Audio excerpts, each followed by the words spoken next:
message out of the blue from a gentleman named Kane Grad who said, I want to loan you my Invincible Iron Man cartridge for the Game Boy Advance because I've heard you talking about it in your side-scrolling superheroes chatter.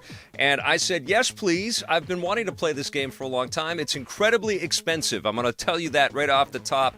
If you're looking on eBay, if you're looking on Craigslist or Facebook Marketplace or whatever, this is not easy to find, and if you do, it is very expensive. And I didn't play this. I've got a big GBA collection here, but I don't have it for some reason. And I thought about bugging my pals at Activision, but I'm sure they would laugh in my face. But the Invincible Iron Man, especially if you're into superheroes and 16-bit superheroes, is absolutely worth checking out. Came out in 2002. Taurus Games was the game developer. I believe they're based in Australia, and they have a way with animation. This is a game that really moves.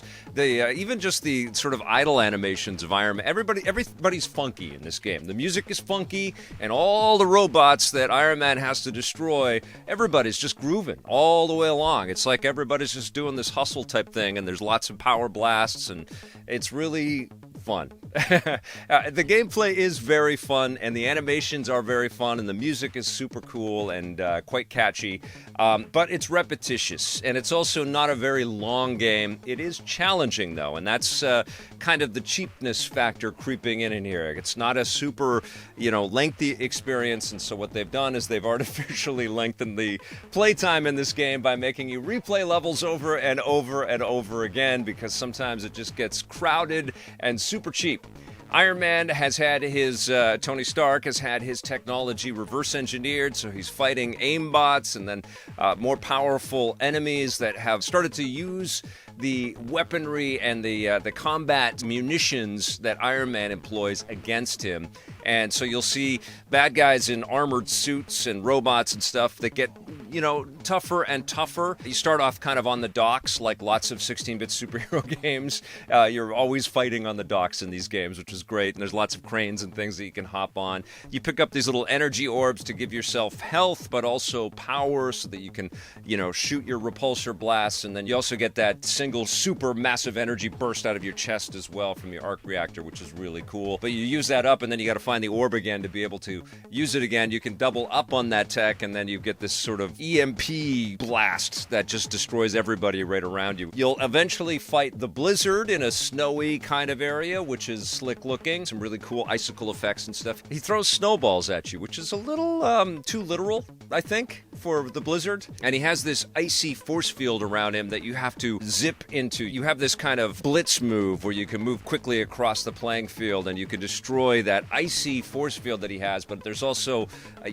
rotted trees and other areas throughout the game, which you can blast through with this kind of automated shoulder charge that Iron Man has, which is great. I do wish that there was a melee attack because everything is kind of projectile attack, and sometimes you get really right up in the face of the enemies, and sometimes they super crowd you, and you just feel like you're blasting and blasting and blasting, and the weaponry is effective. You can also charge blast, a little bit like Mega Man, take out an enemy with one shot. I wish that there were just more attacks in general, and I also definitely wish that there was a way to uppercut or to kick the enemies out of the way, or to, push people back or something like that. And even that forceful shoulder charge move that you have doesn't really have an effect on the enemies, which I thought was a little disconcerting. You also travel through the woods in this game, and then eventually, like a lot of these 16-bit superhero games, you end up in this kind of techno kind of space where there's technology and engineering all around you.